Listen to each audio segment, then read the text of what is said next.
जय माता दी, हर हर महादेव।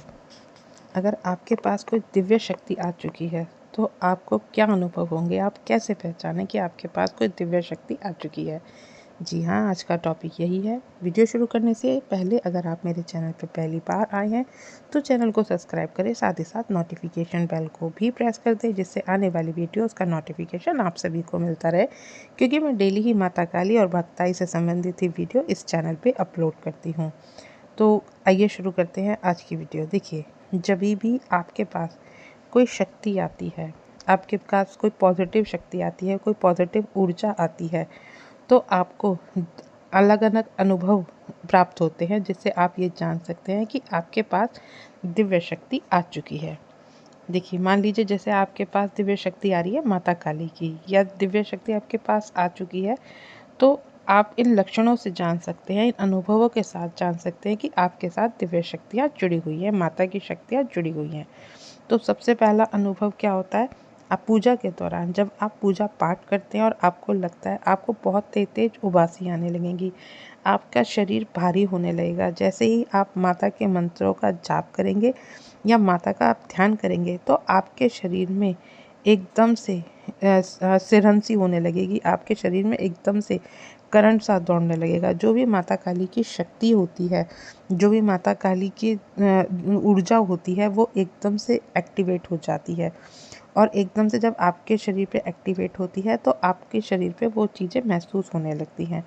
अगर कोई भी दिव्य ऊर्जा आपके साथ जुड़ रही है और आप माँ काली के मंत्र साधना या जाप कर रहे हैं या माँ काली की पूजा कर रहे हैं, तो आपको पूजा के समय रोंगटे आपके शरीर से खड़े होने शुरू हो जाएंगे। आप मान लीजिए कि आप माँ भगवती के भजन या माता काली के जागरण में गए हैं, माता काली के कीर्तन में गए हैं। जैसे ही जिसकी भी शक्ति आपके ऊपर आ रही है, मान लीजिए कि माँ दुर्गा की शक्ति आ रही है या माँ काली की शक्ति आ रही है। अगर माँ दुर्गा की शक्ति आ रही है तो माँ दुर्गा के भजन जैसे ही चलेंगे, आपके रोंगटे एकदम से खड़े हो जाएंगे शरीर के, और आपका फिर झूमने का और नाचने का मन करेगा। अगर माता काली की आ रही है तो माता काली के भजनों पे ऐसा होगा। अगर माँ शीतला मसानी की आ रही है तो माँ शीतला मसानी के भजनों पर आपके रोंगटे खड़े हो जाएंगे और आप झूमने लगेंगे। तो ये अनुभव यही होते हैं कि आपके पास कोई ना कोई दिव्य शक्ति जुड़ी हुई है। अगला संकेत, जब आपके साथ कोई दिव्य शक्ति जुड़ी होती है तो आपको सपने के माध्यम से माँ के भिन्न भिन्न प्रकार के मंदिर दिखेंगे, जिन मंदिरों के दर्शन आपने कभी किए ही नहीं, या जिन मंदिरों को आप आज तक आपने कभी देखा भी नहीं। ऐसे ऐसे मंदिरों के दर्शन आपको स्वप्न मार्ग के माध्यम से माँ के होंगे, जिसके अंदर सिर्फ मंदिर के अंदर आप होंगे और माँ की बड़ी सी मूर्ति होगी। और जब आप इस तरह के अनुभव प्राप्त करेंगे तो सपनों में मार्ग में और क्या दिख सकता है? सपन मार्ग में माँ आपको आशीर्वाद देती हुई दिख सकती है, माँ आपको प्रसन्न मुद्रा में देखी हुई दिख सकती है, या आप सपने में ये देख सकते हैं कि आपके ऊपर सवारी आ रही है, आप गद्दी चौकी लगा रहे हैं, आप दूसरों की समस्या का हल कर रहे हैं। अगर इस तरह के सपने आपके साथ भी आते हैं, आपको भी आते हैं, तो समझ लीजिए कि आप दिव्य शक्तियों से जुड़े हुए हैं और ये दिव्य शक्तियों के ही अनुभव हैं जो आपको हो रहे हैं। आप देखेंगे कि आप सपने मार्ग में देखेंगे कि आप किसी को झाड़ा लगा रहे हैं, आप उनकी समस्याओं को समाधान कर रहे हैं। तो ये सपने ऐसा नहीं कि आपको एक बार आएंगे, आपको 10 दिन में या 15 दिन में कई बार ये सपने, इस तरह के सपने आपको देखने के मिलेंगे। मान लीजिए आप कहीं भी आप जागरण में गए हैं, कीर्तन में गए हैं, तो वहाँ क्या होगा, माँ की शक्ति आई और आप फिर भोग प्रसाद आप वहाँ ग्रहण करेंगे।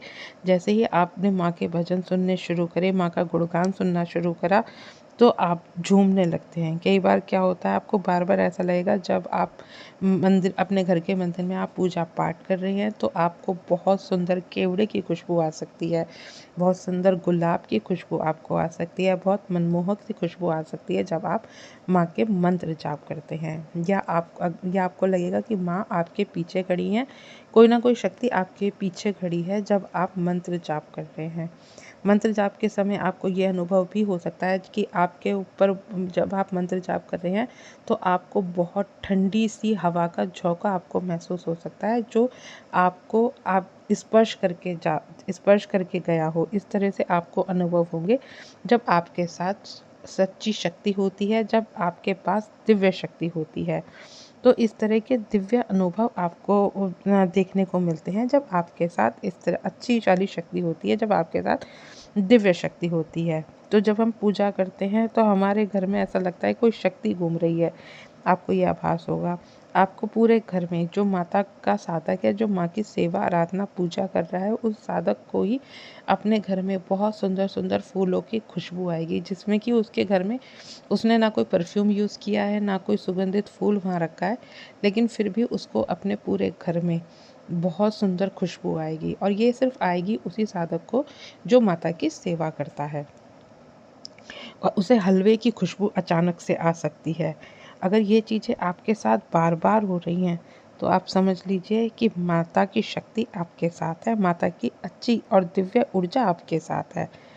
अब आती है बारी जब आपके साथ कोई गलत शक्ति होती है, कोई नेगेटिविटी शक्ति होती है, तो आप कैसे पहचानेंगे कि आपके पास पॉजिटिव ऊर्जा है या आपके पास कोई नेगेटिव ऊर्जा है। देखिए, जब कोई नेगेटिव ऊर्जा आपके ऊपर आती है, चाहे वो सवारी रूप में ही आपको आए, तो वो क्या करेगी, वो सबसे पहले अपना सवारी जब वो आएगी तो वो अपना भोग प्रसाद मांगेगी।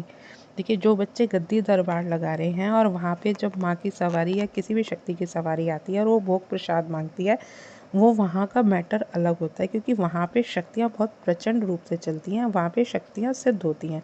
लेकिन अब अगर आप नए नए साधक हैं और नए नए आपके ऊपर सवारी आई है और आपकी सवारी भोग प्रसाद मांग रही है, जबकि अभी आपके गुरु भी नहीं हैं और वो भोग प्रसाद मांग रही है, तो वो कोई ना कोई गलत ही शक्ति है जो माँ का नाम लेकर के खेल रही है। अगला संकेत, जब आपके पास कोई गलत शक्ति होगी तो आपका शरीर टूटा टूटा रहेगा। देखिए, जब सच्ची शक्ति होती है तो शरीर बिल्कुल भी बीमार सा महसूस नहीं होता है, बहुत ऊर्जावान अपने आप को आपका शरीर दिखता है। बहुत ऐसा लगता है कि बहुत आपके साथ बहुत सारी ऊर्जा है जो आपको बीमार नहीं पड़ने देते। लेकिन अगर मलिन शक्ति होगी तो आपको वो ऐसा कर देगी कि आप टूटे-टूटे से रहेंगे, पूरे दिन आपके सर में दर्द बना रहेगा, आपका किसी काम करने का मन नहीं करेगा, आपका पूजा करने का मन नहीं करेगा, आपको मलिन सपने आएँगे, आपको गलत-गलत चीज़ें सपने के माध्यम से दिखेंगी जिनके पास गलत ऊर्जा होती है। तो ये भेद होता है जब आपके पास गलत ऊर्जा होती है या जब आपके पास एक अच्छी शक्ति होती है। और क्या होगा, अगर गलत ऊर्जा किसी के पास है तो आपके घर में वो कलेश बहुत कराएगी। वो एक दूसरे से आपको विचार मिलने ही नहीं देगी। मान लीजिए कि आप सिर्फ आराम से बैठ कर के बात कर रहे हैं और उस बैठ कर बात करते करते ही अचानक से इतना क्रोध बढ़ जाएगा कि आपके घर में भारी कलेश उत्पन्न हो जाएगा। क्योंकि जो गलत शक्तियाँ होती हैं वो हमेशा उपद्रव मचा करके रखती हैं, कभी भी वो शांति का माहौल रहने ही नहीं देती हैं। और वो जब सवारी के रूप में आती हैं गलत शक्तियाँ, तो वो अलग अलग तरह से प्रताड़ित करती हैं हर व्यक्ति को। वो अलग अलग, अगर आप उनको भोग प्रसाद नहीं देते हैं तो वो गलत गलत बोल करके जाती हैं कि तेरा सर्वनाश कर दूँगी, तेरा ये कर दूँगी। तो इस तरह से जब बच्चे डर जाते हैं, क्योंकि उनको भोग प्रसाद चाहिए और भोग प्रसाद भी क्या, उनको तामसिक चीज़ें, ये चीज़ें ज़रूर चाहिए। तो जो बच्चे सवारी, जो उनके ऊपर इस तरह की सवारी आती है, तो आप ये मान करके चलिए कि वो अच्छी सवारी नहीं है, वो सच्ची शक्ति नहीं है, वो सच्ची सवारी नहीं है। तो अगर आपके साथ भी ये अनुभव हो रहे हैं तो इन अनुभवों के आधार पर आप पहचान सकते हैं कि आपके पास सच्ची ऊर्जा है, दिव्य ऊर्जा है या कोई नकारात्मक शक्ति है। तो आशा करती हूँ आज की जानकारी आपको अच्छी लगी होगी, जानकारी अगर समझ में आई हो, वीडियो अच्छी लगे तो वीडियो को लाइक शेयर ज़रूर करें। मिलती हूँ नेक्स्ट वीडियो में। जय माँ काली।